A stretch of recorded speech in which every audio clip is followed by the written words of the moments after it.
ఆనాడు సమైక్య రాష్ట్రంలో మనందరూ ఇదే నాయకులు ఇవాళ ఉండేటువంటి ఈ రాష్ట్రాన్ని పాలిస్తున్నటువంటి ముఖ్యమంత్రి నుంచి మొదలుకొని మంత్రులు ఆనాడు సమైక్య పాలకుల దగ్గర బానిసల్లాగా బతికారు.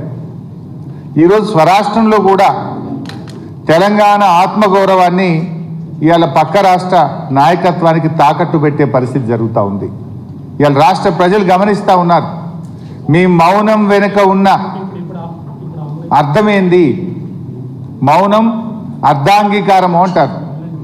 ఒకవైపు బుల్డోజ్ చేసి ఏ అనుమతులు లేకుండా బుల్డోజ్ చేసి ఆంధ్రప్రదేశ్ రాష్ట్రం గోదావరి బనకచెర్లకు ఈ నెలలో టెండర్లు పిలుస్తున్నారు. ఈ నెలాఖరులో టెండర్లు పిలుస్తుంటే కూడా మీరు ఎందుకు మౌనం వహిస్తున్నారు? ఎందుకు నోరు మెదపడం లేదు?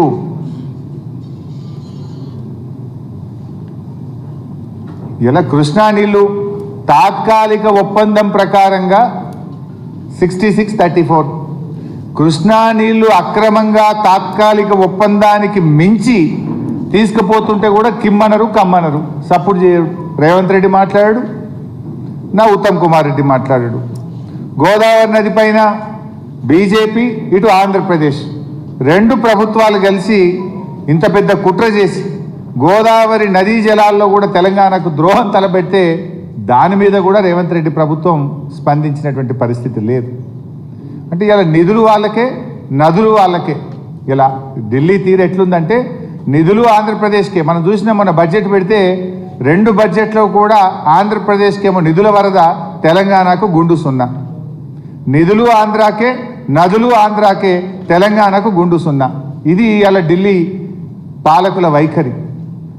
ఈ రాష్ట్రంలో ఉన్న 8 మంది బీజేపీ ఎంపీలు కానీ 8 మంది కాంగ్రెస్ ఎంపీలు తెలంగాణకు నిధుల్లో, నదుల్లో అన్యాయం జరిగినా కూడా నోరు విప్పనటువంటి పరిస్థితి మనం చూస్తూ ఉన్నాం. ముఖ్యంగా 2 కేంద్ర మంత్రులు ఉంటారు. ఈ మన రాష్ట్రం నుంచి ఉన్న 2 కేంద్ర మంత్రులు ప్రపంచమంతా మాట్లాడతారు. యాడేడ చీమ చిటుకుమన్నా బయట యుద్ధం జరిగినా మాట్లాడతారు. కానీ తెలంగాణకు నీళ్ళల్లో ఇంత ద్రోహం జరుగుతూ ఉంటే, తెలంగాణకు ఇంత అన్యాయం జరుగుతుంటే ఆ 2 కేంద్ర మంత్రులు మాత్రం నోరు కూడా మెదపడం లేదు. ఇవాళ ఈ రాష్ట్ర ప్రజలు గమనిస్తూ ఉన్నారు ఈ విషయాన్ని. గతంలో కూడా ఒకసారి మనం గుర్తు తెచ్చుకుంటే సమైక్య రాష్ట్రంలో 2 టీఎంసీల బాబ్లీ ప్రాజెక్టు కోసం చంద్రబాబు నాయుడు గారు పెద్ద పోరాటం చేసిండు మహారాష్ట్ర మీద. 2 టీఎంసీల బాబ్లీ కోసం పెద్ద పోరాటం చేసినారు ఆ రోజు.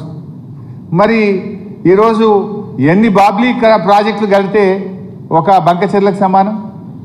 100 కదా, ఆల్మోస్ట్ ఇది 200 టీఎంసీలు, అది 2 టీఎంసీలు. 2 టీఎంసీల మన బాబ్లీ మీద అంత పోరాటం చేస్తే 200 టీఎంసీలతో అక్రమ ప్రాజెక్టు ఆంధ్రప్రదేశ్ నిర్మిస్తే ఈ రాష్ట్ర ప్రభుత్వం ఎంత పెద్ద పోరాటం చేయాలి? ఎందుకు మౌనం వహిస్తున్నారు?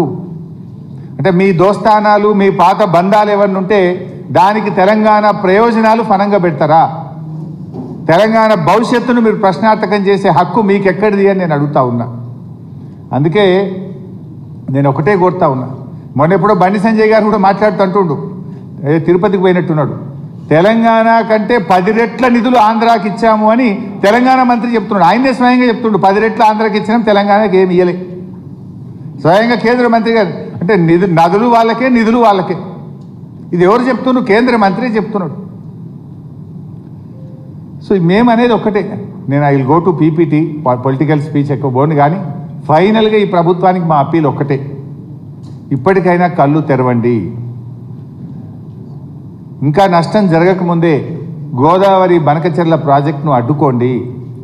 బీఆర్ఎస్ పార్టీ మాకు రాజకీయాల కంటే రాష్ట్రం ముఖ్యం, రాష్ట్ర ప్రజలు ముఖ్యం. కేసీఆర్ గారి నాయకత్వంలో ప్రాణత్యాగానికి సిద్ధపడి కేసీఆర్ గారు ఎన్నో పదవీ త్యాగాలతో, ఎంతోమంది విద్యార్థుల బలిదానాలతో వచ్చినటువంటి రాష్ట్రం. ఈ రాష్ట్ర భవిష్యత్తు మాకు ముఖ్యం. మీరు కాంగ్రెస్ పార్టీ ఏ రకమైన పోరాటానికి మీరు ఈ ప్రాజెక్టు మీద రూపకల్పన చేసినా బీఆర్ఎస్ సంపూర్ణమైన మద్దతును అందిస్తుంది.